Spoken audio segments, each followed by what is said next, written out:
शांतता आणि विविध उपक्रम राबवत आदरणीय सुभाष भोसले यांनी आपल्या वेगळ्या खात्याचा उचललेला आहे आणि म्हणूनच त्यांच्या उल्लेखनीय सेवेबद्दल माननीय राज्यपाल यांच्या वतीने दिला जाणारा सेवा गौरव पुरस्कार देऊन त्यांना या ठिकाणी माननीय मंत्री महोदय यांचे शुभ हस्ते गौरवण्यात येत आहे. अभिनंदन, आपलं मनपूर्वक अभिनंदन.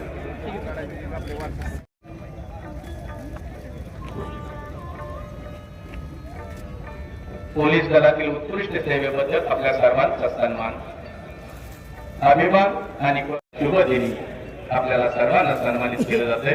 यानंतर श्रीमान अजित नामदेव करणे पोलीस हवालदार यांना या ठिकाणी सन्मानित केले जाईल.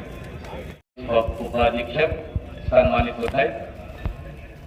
यानंतर श्रीमान राहुल रावसाहेब धस पोलीस उपाधीक्षक. आपण महाबळेश्वरला या ठिकाणी सुरू करतोय की ज्या माध्यमातून जिल्ह्याचं टुरिझमच्या माध्यमातून पर्यटनाच्या माध्यमातून महाराष्ट्र राज्याचा स्थापना दिवस संपूर्ण राज्यामध्ये अत्यंत उत्साहाच्या वातावरणामध्ये संपन्न होतो आहे. सातारा जिल्ह्यातलं मुख्य शासकीय ध्वजारोहण आता या ठिकाणी पार पडलं.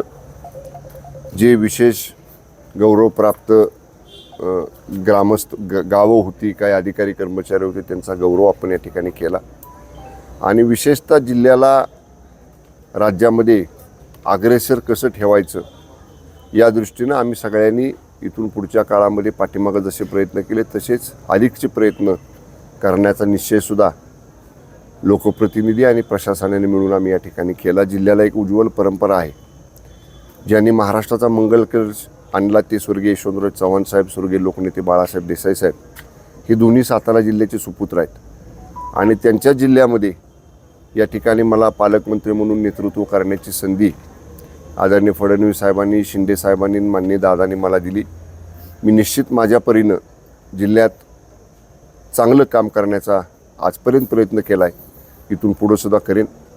पर्यटनाला खूप मोठी चालना वाव आपल्या जिल्ह्यामध्ये आहे.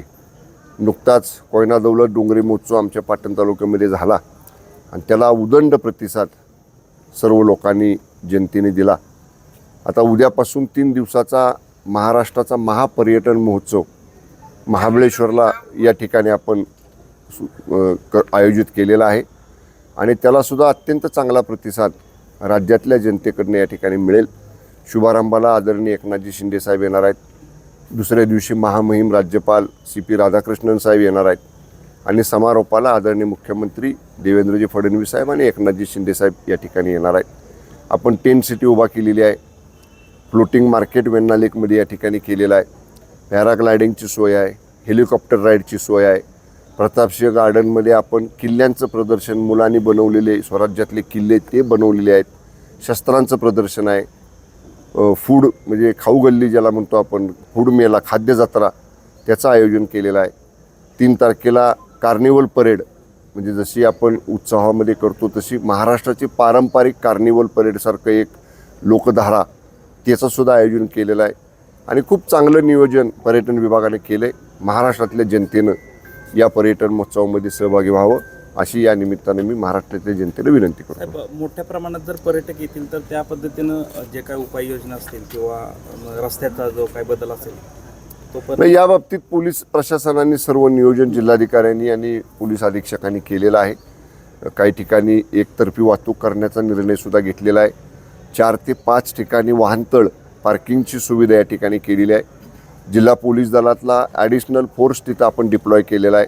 अधिकाऱ्यांची नेमणूक केलेली आहे. पेट्रोलिंग सतत राहील, कुठेही वाहतूक अडथळा होणार नाही, वाहतूक कोंडी होणार नाही याचं पूर्ण नियोजन जिल्हा प्रशासनाने, जिल्हाधिकाऱ्यांनी, पोलीस अधीक्षकांनी केलेलं आहे. ओके.